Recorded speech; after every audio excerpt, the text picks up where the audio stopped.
Yeah, Abundantly yeah, loved. yeah, You are yeah. abundantly loved. Welcome to Abundantly Love Podcast with your host, Gwendolyn Malika Miller. Hey, you guys, and welcome to Abundantly Love Podcast. And thank you so much for tuning in. I am your host, Gwendolyn Miller, or Gwendolyn Malika Miller.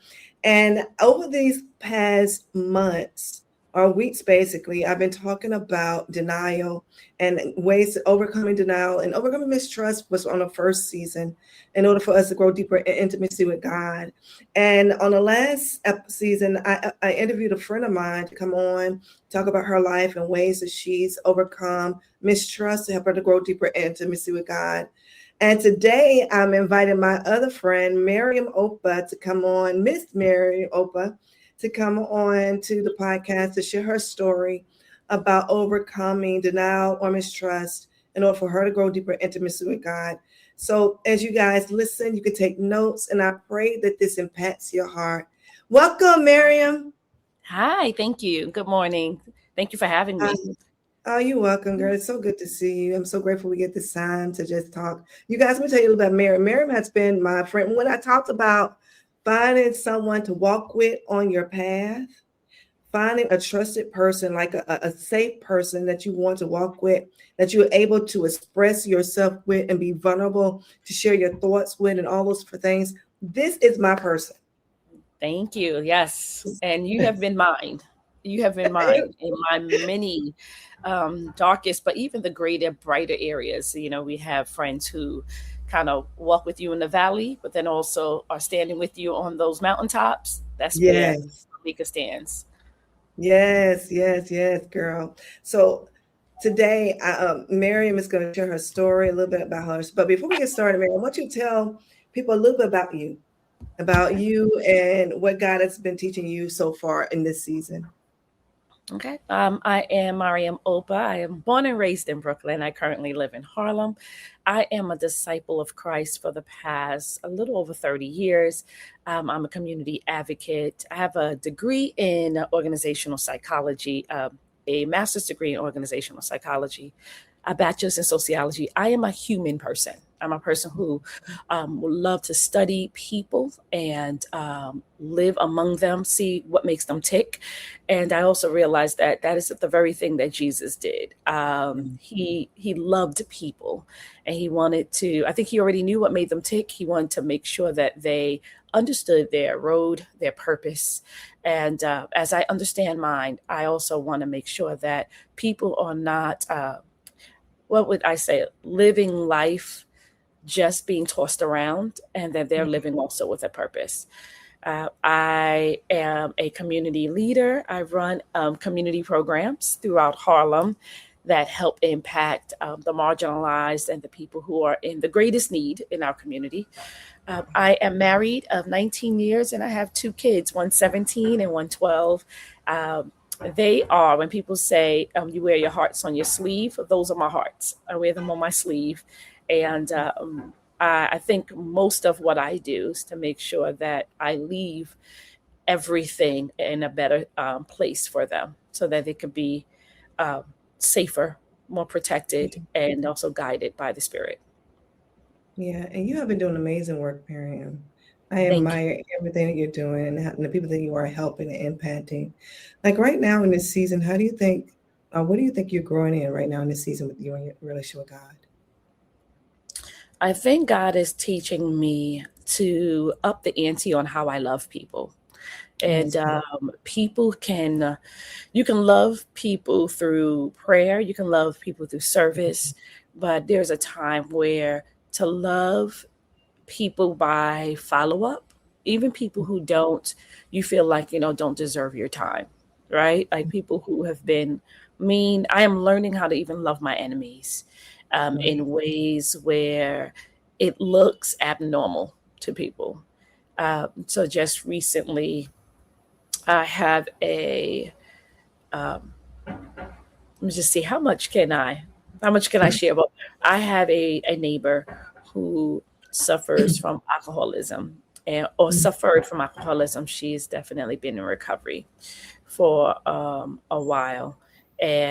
but she still has it has done something to her,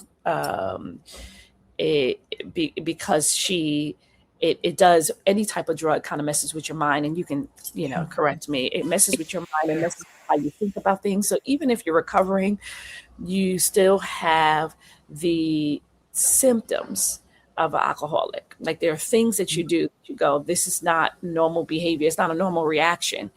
um, and so, and there was a few cases where my neighbor friend, and I do say that seriously because she is a friend of mine, has put my children in precarious situations.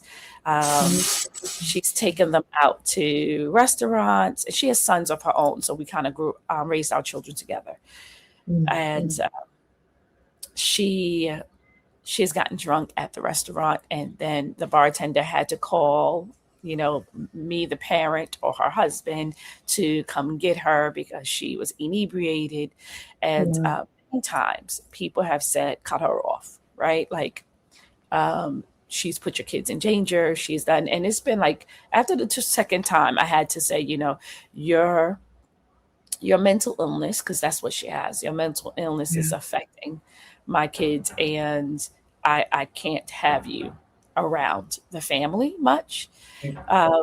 And so at this point, I realized that she is also still in need. Our kids are being raised together, and her battle is different, but it still affects her family. And one day she has called me over, and I've had friends tell me to, like, don't respond, cut her off, leave her alone. And I realized that what she needs is, she has an NA, she has an AA, groups. She needs someone who's going to love her differently. And I don't love her differently. Like, I'm not showing up to be her savior. I can't save her. But I can show her how to be saved, right? This is not the step program that she's used to. So she's been thanking me for showing up, thanking me. But even my husband looks at me and goes, I don't understand why you even give her any time. And I truly believe that if God has given you time, like, she's been given another day to see her children, given another day to whatever, pay her bills, and she has another day to receive the grace of God. Right. And this is just recently that a lot of stuff has happened. Right. Mary, I need to ask you this because one thing as a therapist, I talk about with my clients is mindfulness, right? And with mindfulness practices, it's about learning how to have compassion with self and learning how to see self through lenses of love and kindness in the way that God sees you. And a lot of people struggle with that. They struggle with seeing themselves as worthy or seeing of themselves through the lenses of how God sees them because they see themselves as skewed and different things like that. And it blocks them from really seeing other people because they see people through those lenses of judgment. The same way they judge themselves, they will judge other people. And you're at this point of wanting to love people and wanting to give and all those things. But I'm wondering, what did you have to overcome in you for you to begin to see yourself through those lenses of love in order to give it out to other people? Because in order for you to do that with someone else, you had to do it first with you. So what do you think that has been for you? So I, even before becoming a disciple, even before a Christian, I felt like I was worthy of something. I think I was just I was one of those people, even at a very young age, I was able to count my blessings. I knew that there was something better and different, not just about me, but about just life. And so some people walked around being able to count their burdens and count the problems that they had. I remember specifically being like 8 years old, thinking, like, God, you ain't done like this. And I grew up in a very, like, there's been abuse. There's been a lot of displacement in my life. The saying, God don't play about me. That's how I think I felt at a very, very young age. Like, God don't play about me. And I think Mhm. you're very right. How I can give is definitely how I felt like was given to me. So I'm the oldest of 9 in Brooklyn. And I felt like there were parameters in my life. Like God had built the barriers to kind of protect just not just me, but all of my siblings. Mhm. And we grew up like 80s, 90s. I mean, it was crazy. Gangs and we've never gotten my mother. I don't know what my mother did in her past life, but the amount of respect and protection that we received so that we were always taken care of. And not just by Mhm. food, but also by the streets. Mhm. And um and my mother always said, you know, do unto others like you make sure, like she really believed in the law of reciprocity. And Yeah. so that even the level of giving, how much my mother bends and how flexible she's been to take care of other people. She had 9 kids of her own by 3 Yeah. different men, like 3 men. I had 3 dads, 9 kids Mhm. of her own, 3 men, and still took other people's children in growing up. Yeah. Uh, I truly believe that God had not stopped playing about me. Like he never stopped. He was definitely allowing me to, and it doesn't mean my life wasn't easy. We understood hindsight, there was some poverty, but the reality is when you're so rich in love and when you're so rich in love and I'm sorry, when you're so rich in love and family, laughter, protection, you felt the wealth. There was a different type of wealth given. Mhm. Because we are also a very happy family. Like our family is very like there's always an abundance of laughter and Mhm. even through the trauma. I mean, there's a lot of trauma, and so, yes, I do believe that wholeheartedly when I think of Jesus. Some people think of Jesus and they think healer, they think savior, they think um, Jesus, I guess, the poet or the teacher. Jesus has always been my grace. Like he's Mhm. always been the one who's like, not that it didn't matter, but I do believe that I walk through life going, okay, I know I messed up, but that doesn't matter. I Mhm. know I messed up, but it's not that big to Jesus. And other people look at their mess up and they'll fall on their sword over it. They Mhm. can't be happy because of it. Um, I'm completely different. Right, but I know, Miriam, I know that there have been times, and I want you to share this with people if you feel comfortable sharing, Yeah. but I know that there have been times where you've been tested, times Yes. where you have struggled with trusting God. You know what I mean? And I know that, and struggle with just feeling loved in some instances by Him. I know because all of us have gone through those times. Can Right. you tell me a little So, bit okay, about? so I get you. So there Yeah, are moments where I think it's definitely not loved by God, but you start thinking, okay, God, I'm thinking I'm doing all the right things. So yeah, as I was younger, I used to do things, it was like cause and effect. I used to do things to get something, right? This outcome.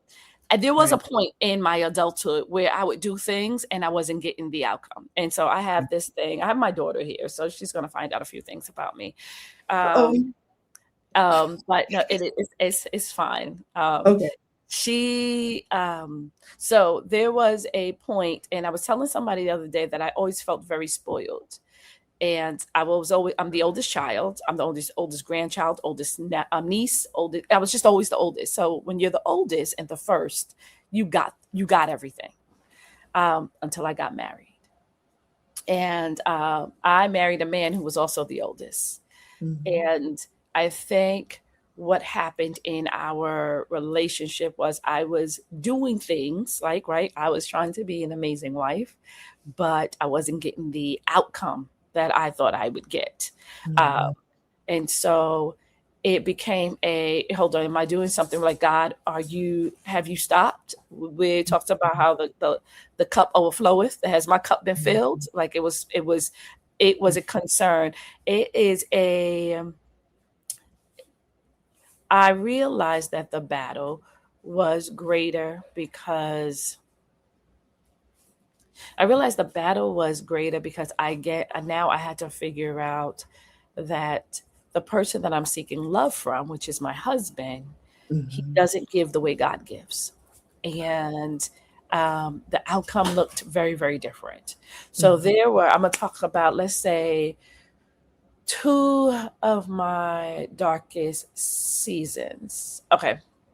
So um, one, I have so when I tried like 2012, I found out that I was pregnant, and I was far along. And this is where you were right with me on this one.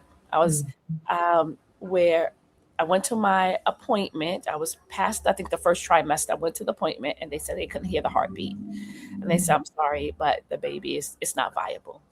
Uh, Mind you, fit. This is part of those, like, I'm fit, eating, doing everything. Already had a son, and so I was just like, "What are you talking about? This doesn't make sense. I'm doing all the right things. How does something that was fine, in previous weeks, we were hearing heartbeat, it was strong, not be viable anymore?" So that kind of put me into a spiral, because I'm one of those people that, again, cause and effect. If I do something, then I expect this to come out. Right. And they said, and honestly, it is because I had a kid who was around 3, 4 years old. To let it just pass would be a messy. It would feel like I'm giving birth, so it wouldn't make sense. So they said I should come in and get a procedure. And so they said, "Tell us when." It's probably going to be 48 hours. And I just remember just my body changing, like my body was already releasing it. And I got home. I was bleeding right away. So they were like, "Come to the hospital immediately." So I go to the hospital. Um, and I remember just praying like specific prayers that I feel comforted. I wanted to feel protected. I wanted to, like, God, I'm going to be okay, right? I'm going to come out of this a better person. And what I wasn't prepared for was that my husband also having a reaction to it as well. Like, and when he has a reaction, he kind of just, everything stops for him, and he couldn't move. He couldn't. He literally couldn't understand. It took him a longer time understanding. Now, in real time, we need to make decisions. In real time, I need to get to the hospital. Right. But in his time, real time was, hold on, you just called me up and said, they're like, oh, everything's happening within hours. Like, everything's happening within 5 hours. So he doesn't get time to stop and cry. He doesn't get time to ask any questions. We don't get time to, like, let's go to another OBGYN and get another test, right? I called him up and said, "This is what the doctor is saying. Can you get home?" And he, by the third hour, I call him back and say, I need to leave because I am bleeding. And so I think within that, everything just presses pause. So this is how we react, right? For me, if something serious is happening in our life, I am pressing fast forward. Like, I am moving. For him, it is pause. Let's stop. I got to think about this. So I am pushing forward. He is stopping. So I get to the hospital. And mind you, he's still home on pause. To me, that reaction was I can't. I need you to run with me. Like, I need a ride to die. I need somebody who's going to be like, "Nope, let's get your stuff. Pick me up off my feet. I'm carrying you to the hospital. We're going to do this together." And it didn't happen that way.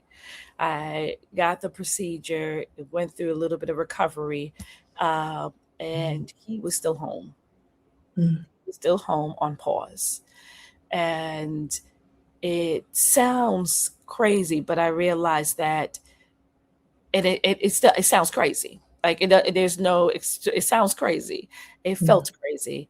And this is where, again, when I talk about loving, I felt everything within me go, this is it, right? Like, that was when the mountain crumbled for us. And it was very difficult to trust that if I am going down, and then mind you, I'm thinking about me, right? If I'm going down, if I am in great need, you're not going to show up. It was extremely hard. I am so grateful that you were there when I got home, because I think one of my husband's concerns was, what do we do with our son? Right. And and I was just like, look, take him to the neighbor's house, let him in, which our neighbors we're all friendly. Take him to our neighbor's house, explain it, but let's get into this cab so I can get to the hospital. Um, um, but he was thinking about his son. He was waiting for you to show up. And we didn't get to have that talk probably like years later, when the talk of like that pause, like what was Yeah. happening. And I don't think, because he couldn't, my husband couldn't have that talk. He didn't know what he was going through. He's never been through something so immediate. He's like, how do you dictate, how should I dictate how he should respond? How do I and for him, he was just like, all I knew was the things that were tangible in front of me were changing, but the only thing that wasn't changing was his son. It was like he wanted to hold on to what wasn't Mhm. changing, or what wasn't impacted yet. Mhm. And Mhm. that rode on our backs, as a married couple for years. Mhm. Because to me, the way I show up for people, and going back to what you're saying, how I love myself is how I love people. How I give grace is but how I show up for people is how I expect them to show up for me. And that's Mhm. not how that's not how Jesus or God loves. That's not what grace is, right? Like, Mhm. and that's what But I've had to learn from that season. right. And I'm curious though, in the midst, because you mentioned how, because some people can struggle in this, Miriam. They can have this idea of, if I perform well, then good things supposed to happen.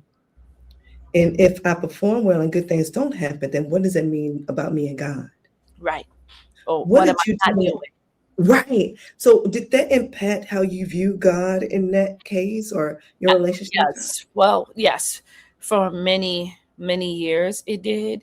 Not um not, I don't know if it was a different perspective, a different perspective towards God, more than a different perspective towards, well, you know what, there is. I Mhm. felt like, God, how would you set me up? Like, I felt like it was a setup, right? And I could be extreme, but Yeah. I was like, why would you set me up to be alone? And I mean, when I talk about memorizing scriptures, the scriptures, which again, it is funny how when man disappoints, it automatically becomes a God problem. Yeah. So when I think, and when this is one of the scriptures that my whole household memorizes, Joshua 1:9, and it says, "Do not be afraid; I will be with you." Like, what Joshua had to reiterate to himself through his seasons, um, I had taught to my kids at a very young age. And Mhm. it is crazy how the disappointment that I felt with my husband, or I could feel with anyone, automatically becomes an issue with me and God. And God is like, no, I didn't disappoint you. Mhm. And so Mhm. oftentimes, how I get through it is honestly the scriptures. Like, I have to look at what I have embedded on my hearts, like what I've written in my Mhm. memory, because I go, okay, like this here on earth has nothing to do with his here on heaven. Mhm. And then I also have to go back to Jesus and how Mhm. often Jesus outperformed people with the fish and the boats and the answering and the bleeding of the woman, and how little, when it came time to his darkest hour, they they left him. Uh, Right. Right. that is what pulled me together.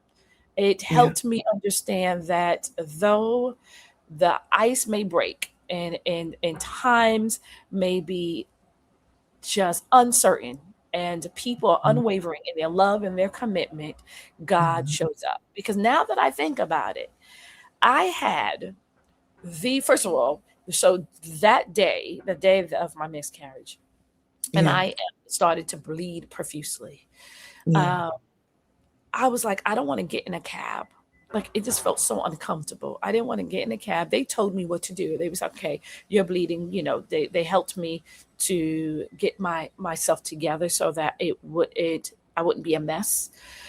Um, I literally walk out my door, my building, and I see my cousin in front of my building, literally like in her car. She has a BMW, and she's Mhm. in her car. But I haven't seen my cousin in like 6 years, and she just came Mhm. back from China, and she parked so she can go to Starbucks. She didn't Oh, even wow. know that was my building.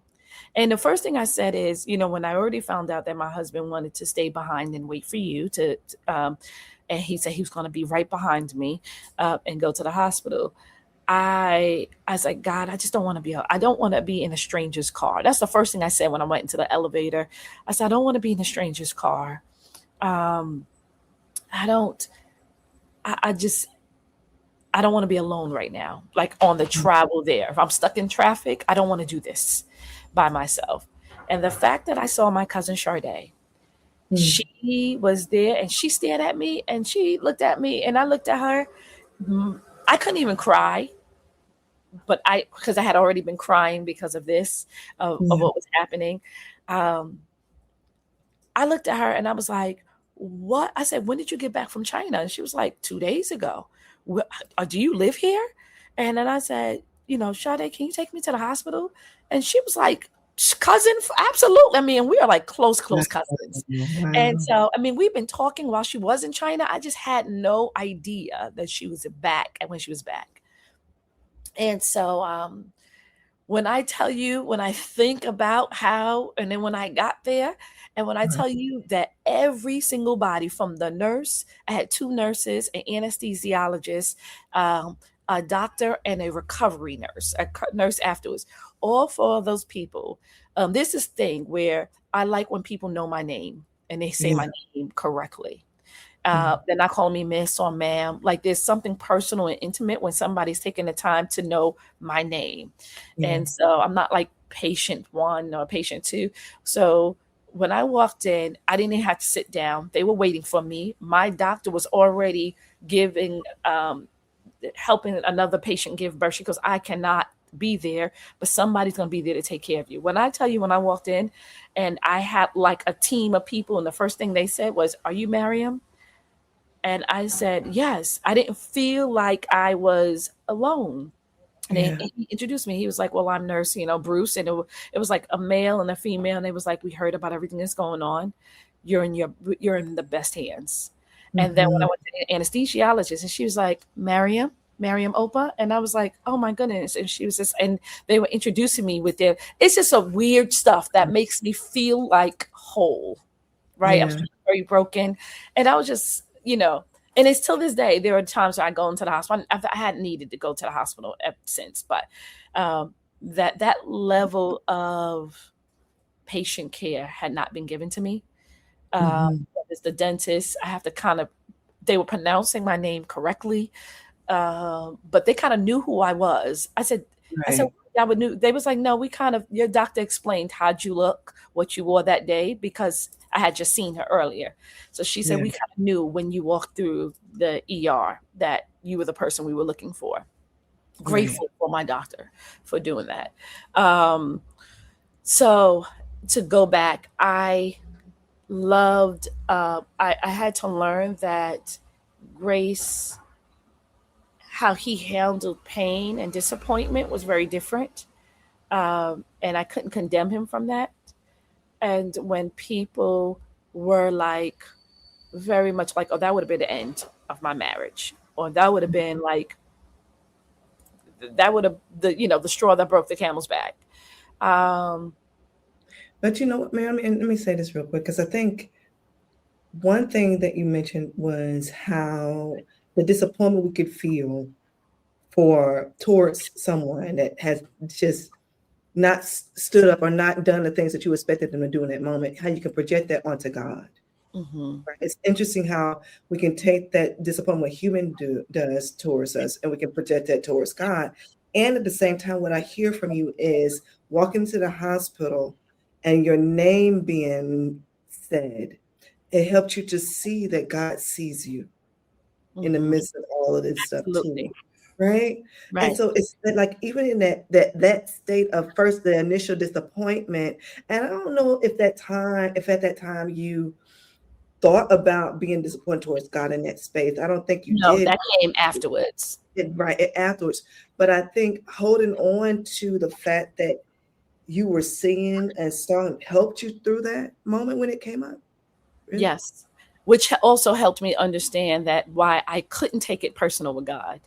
Got Like it. I couldn't, like, have you ever been in hospitality, like concierge, where people kind of just knew who you were, or you came out the hospital and somebody had your name up, and because Yeah. you said you don't have to wait for the cab, you don't have to wait for the car service.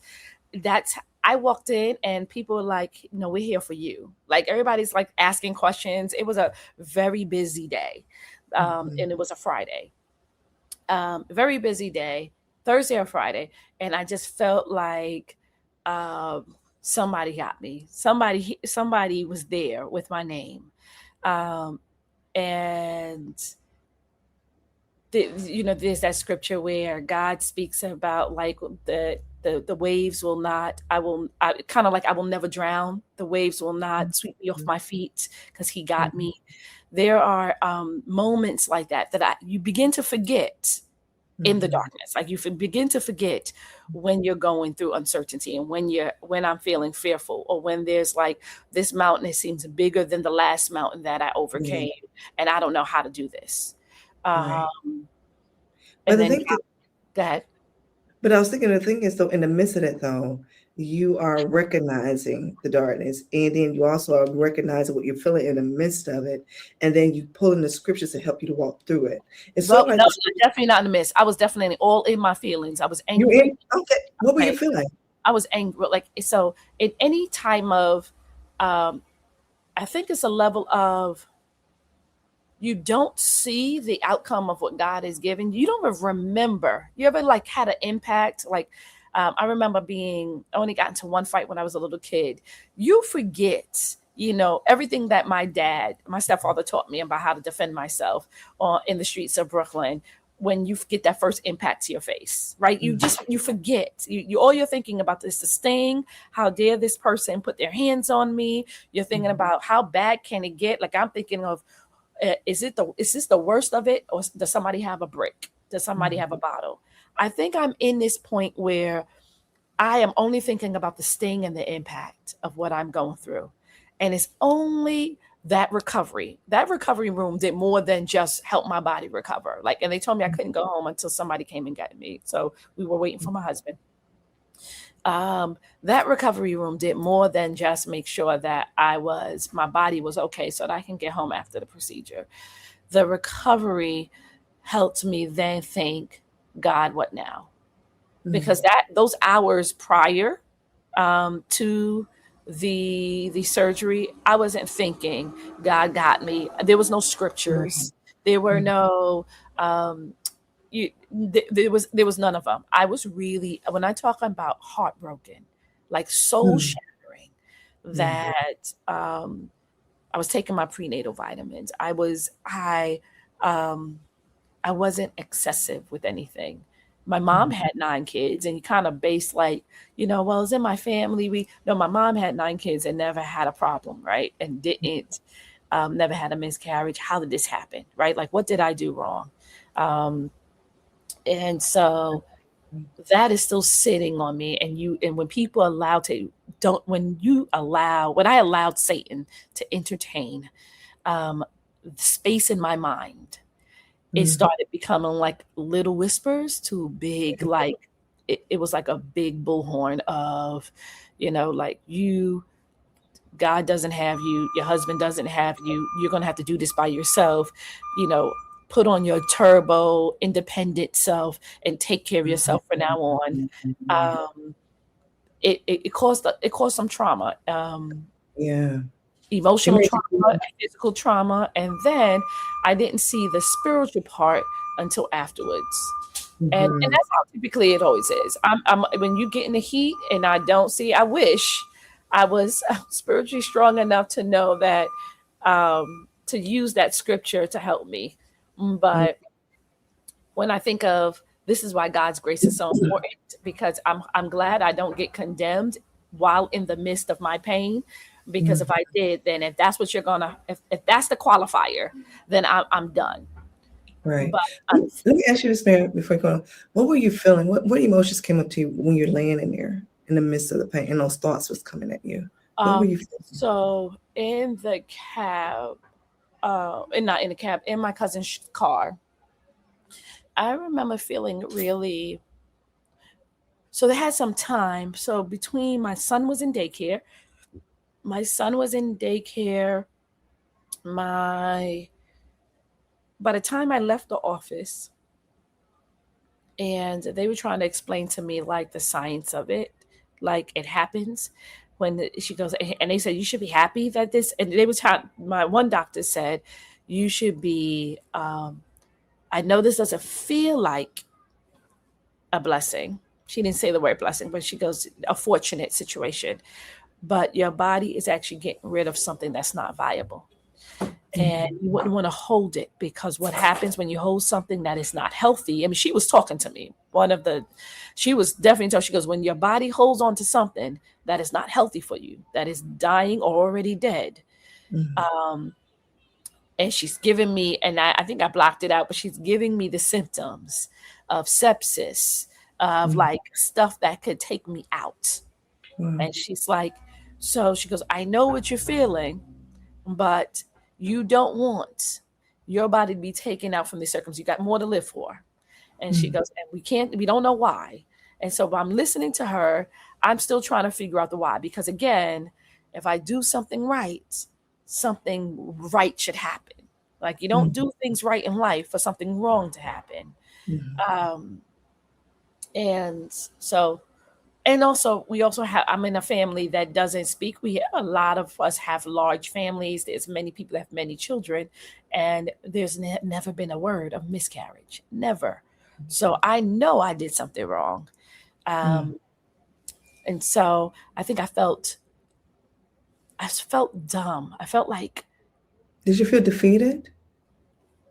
I didn't feel defeated until I got into my cousin's car, and I don't even know Mm. what defeat meant. But Mm. you felt like I don't have nothing else to fight with. I have nothing else to battle with. I felt very um like I felt my body being, but also I was also losing a lot. I was losing blood, right? Like Yeah. there was reasons for it, but I felt defeated once I sat in her car, and I wanted to sob, but I couldn't even generate the tears to do Mm. it. Mm. And at this point, when I become defeated in anything, I also start pulling up worldly weapons, right? I start thinking of things that I'm going to do for myself and how I don't need anybody. And Mm. um, I no longer fight with God's weapons, Mm. if that makes sense. Like when people, I don't like my back being against the wall, so I'm just going to come out just fighting aimlessly. And Right. with my words, with my thoughts, I would start being mean to people. Um, and then first started with me, right? I was mean to myself. I was starting beating myself up. Then I felt shame, a lot of shame. Like, how do I tell my mother this? Mm. Um, and how do how can I even explain this to people as if I owed it to people? And, Wow. like the things that the mind tells you to do.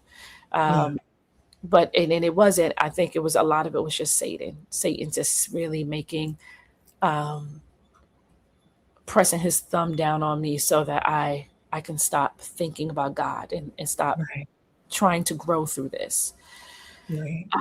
Until the hospital concierge, and then I felt like a superstar. I know this is crazy, but I think about it, and I'm just like, the way I walked through there, and you know how you have to go through the window and say, hey, my name is, I didn't have to, like, they were there by the window, and it was like, are you Maryum? And I was like, yes, I am. It was like, come right down. They said, we got her. Like that level of, like, it was Mm. crazy.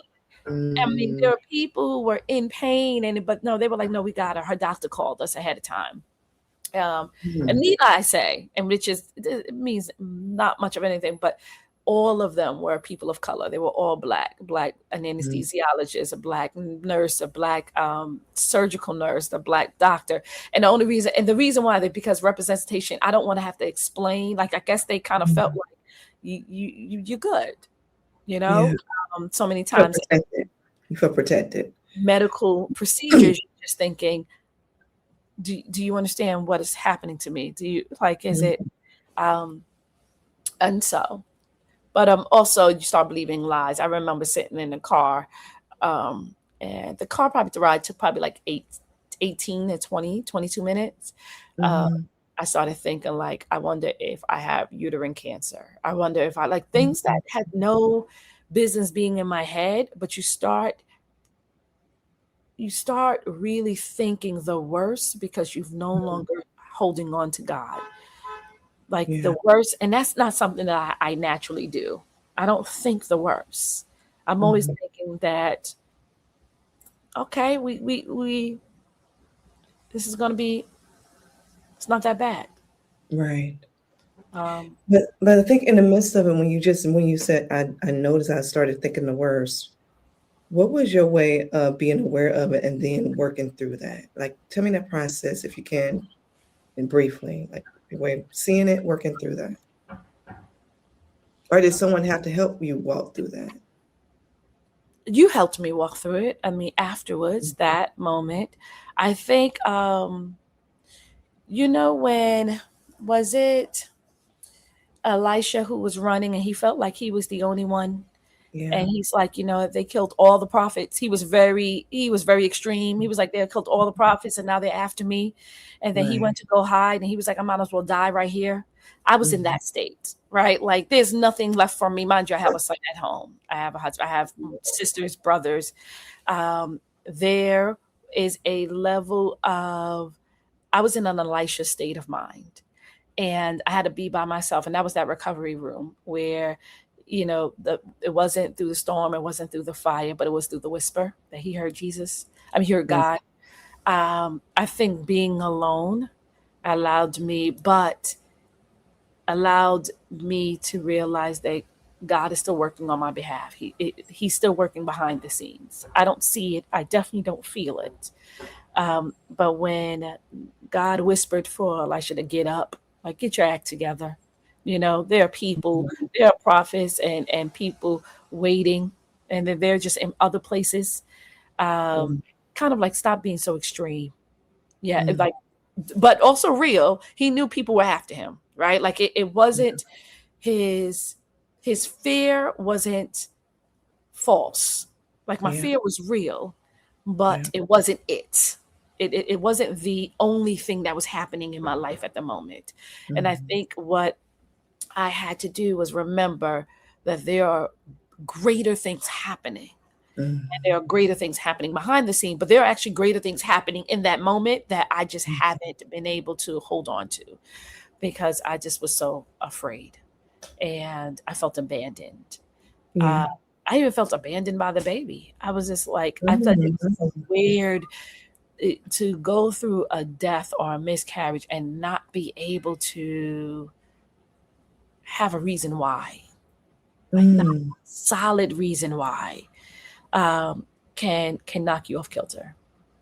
Wow. Wow. If you could share something to people who are maybe listening to this right now who have experienced miscarriages or that type of loss, what would you say to them to help them in this moment? Or just to give them some hope? If you Ephesians 6:10-18, right? It says, and the reason why it says that, I love there in verse 11, it says that you take your stand against Satan's schemes. Like if there's certain things that Satan can take from you, right? The world can take from you, people can take from you. That scripture empowers me to go, no, now you can take your stand. Oftentimes I see people at the bottom, rock bottom. They have um, fallen and they don't know how to stand. They don't know who to lean on. I've realized that I would tell people that you need, let me see, three good things in life, right? At any point. you need good scriptures. You need scriptures that doesn't die out in inspiring you. Right. Like they, no matter how you hear it, when you hear it, it gives you like that jolt. You need that scripture. You need good scriptures. Um, and you need to be able to say it, memorize it. Ephesians 6 is mine, 10 to 18, because it teaches me how to fight. And I'm a fighter. I'm a dirty fighter. Like I'm a Brooklyn fighter. Um, Mhm. but I had to learn that if I'm going to make it to heaven, I need to fight differently. And if Mhm. I'm going to teach my kids how to fight, but I also want to fight for others who don't know how to fight. I want to fight the way Jesus fought, with the level of wisdom and love that kind of makes people have to look at you weird. Like Mhm. you reaching out again. You're gonna try again. Like these, often people think that they're not worthy, that the people they're working with are not worthy. And I truly believe God has put me here to help me put value, show people that there is value in how they live and why they're living. So Right. you need good scriptures. You need two good friends. And I'm Mhm. talking about friends who y'all may not agree with everything, but y'all agree with how to fight. Y'all agree with who you're fighting for. And Mhm. if we're fighting to get to heaven, or we're fighting to make, our place a better place, then you're always, and when one, and this could be, in a spouse, but in a best friend, you just need two good people in your life, because one will always go through something. Like when one is going through something, you have somebody else. When you're going through something, there is a balance. Great relationships, you're never operating on 100%, right? But when I give 30, I only have 30% in my spirit. I know that my girl Malika is coming with the 70%, right? If I know that I only have 80% and my girlfriend Christine Mhm. only has 20, then we're going to do this together, Yeah. right? When we Yeah. show up with 100% of Yeah. ourselves. Yeah. Um, and you need a really good vision. And I Mm. always have to check my vision and my purpose. So you need good scriptures, good people around you, like solid people, but also good vision. Because Mhm. very, I walked around in my adult life, um, quite not aimless, but living out what other people wanted to live. Like I think people who love me and gravitate, I just start doing what other people like. Okay, let me do this job. Let me do this job. I really didn't come into my career or realize that what my vision for myself was until in my 40s. And Mhm. you can, if you're in your 20s, if you're in your teens, you can develop that vision much earlier, but that Mhm. has to be from understanding your relationship with God. Right. Because you're not just walking around aimless, just doing good deeds. And there's nothing wrong with that, but you will feel like you will often feel depleted and use your energy used because you're not doing God's purpose. Yeah. You're you're walking with other people's purpose in mind. Yeah. And I've done that for so long. So I would Right. tell this, because when you have your vision, then you kind of know how to operate. When you have Mhm. your scriptures, that becomes your formula into which you operate. And when you Mhm. have your people, you know that you're not by yourself. Yeah. You That's know, exactly right. And I tell this to my clients all the time, and I even think I even mentioned this on the podcast. I'm like, you need your three. Because Jesus had his three. I'm like, Jesus had Peter and James, like, you need your three. Like when you're in the middle of the garden and you've been at your vulnerable space, who's gonna be there? They may have been think asleep. about that. That is true. They may have been asleep though, Mary. They were asleep, but they were there. You know what I mean? So it's like, who gonna be your three? You know what I'm saying? So, and I thank you so much for sharing that, because I think it's important for us first to be honest about where we really are, and to recognize where we are, being aware of what's happening in this space. And then also at the same time, when you become aware and being honest, it's like, okay, now let me talk to God. But if I'm feeling distant from God, let me be honest about that too. Right. Like, where am I feeling right now with God, and be vocal about that, and having those trusted people in your life that you can be vocal about, that can direct you back to the scriptures, back to what God has said about himself and who he really is. And then from there, pray with you. because Mhm. it talks about the power of the prayer of righteous person is powerful and effective. So we need people to pray with us. And at the same time, I love the fact that you just said the vision and asking God to restore it if you've even lost it in the midst of that dark space. Right. Asking God to give you the dream that He's dreamed for you before you even born. That was a prayer that I prayed. I mean, when I was in that dark space too, so it's like in all of this, walking in intimacy with God is aligning yourself with God, walking with other people who will walk with you towards God, and using those scriptures to help you to really hear God's voice and see Him for who He is. Now, to wrap up, how can people reach out to you? Like if they Oh, wanted to. oh, if people want to reach out to me, they can. I am a career developer and strategist. So, if you have, and this is what I do for my clients, I help them regain their vision for their purpose in their professional world, other than just creating resumes and professional packages um, for individuals and companies. But if they want to reach out to me, they can contact me at sheisopa@gmail.com. And I let me tell you something. I agree because um, there are so many amazing people in the Bible. And I even look at David through the Psalms where his vision Yeah, is often lost because of what is happening when his son was attacking him, when he also didn't have a miscarriage, but he lost his son with Bathsheba. yeah, And he implored God, like, God, I understand. Like, I'm not the perfect being, but I need you, right? And so having that vulnerability and being not being afraid to be called higher when you're right. vulnerable. I think people aren't, they want to be vulnerable, but then what happens once I'm vulnerable? What are people going to use? How are people going to use it? Um, Mhm, you can't be afraid of that. You got to mhm, just be open for God to take that vulnerability and turn it into building blocks so that you can become a better mhm. individual.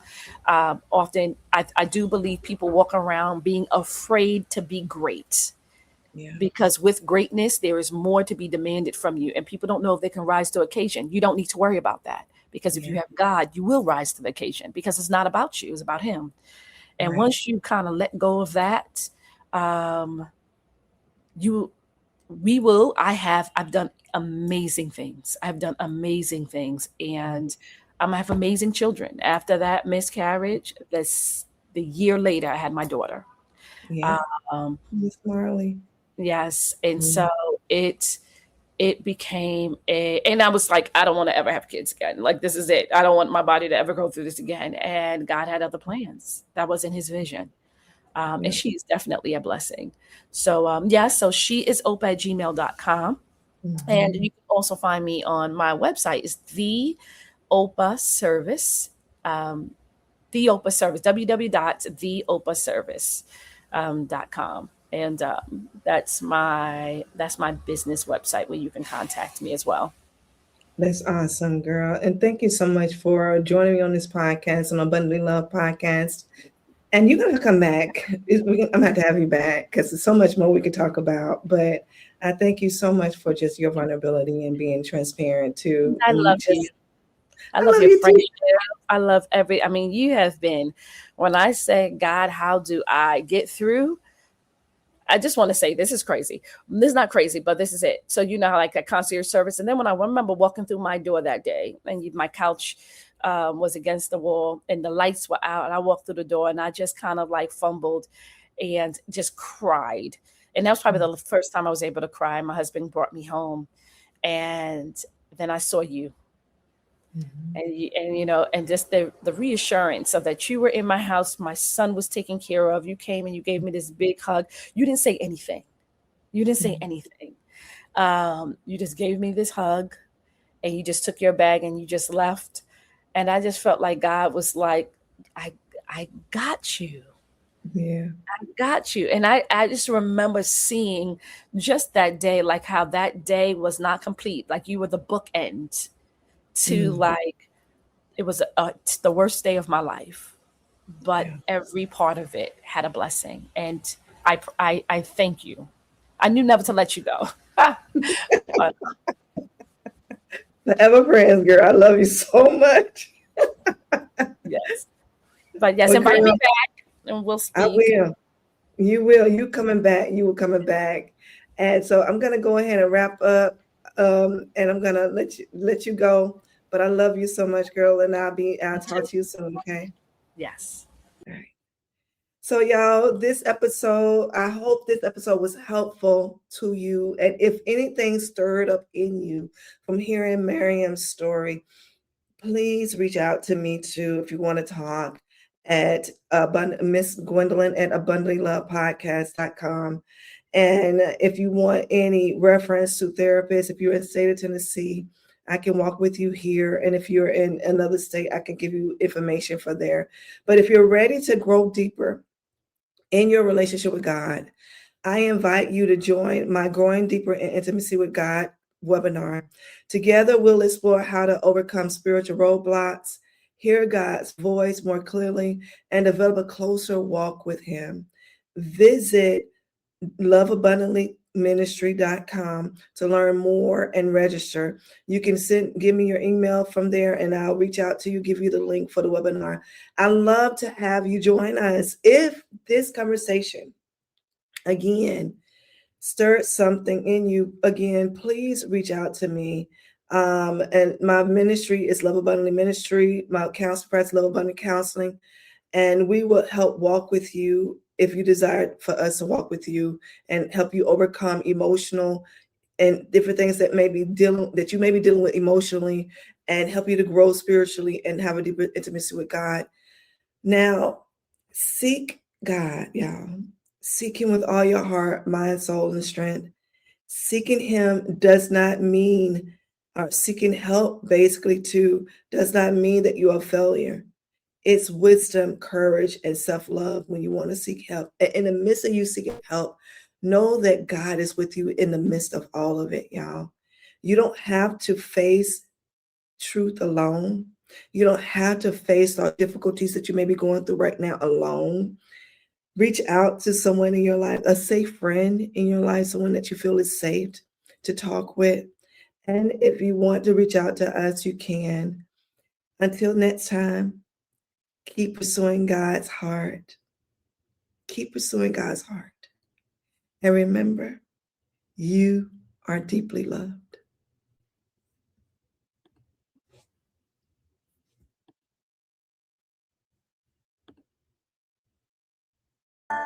You are, you are.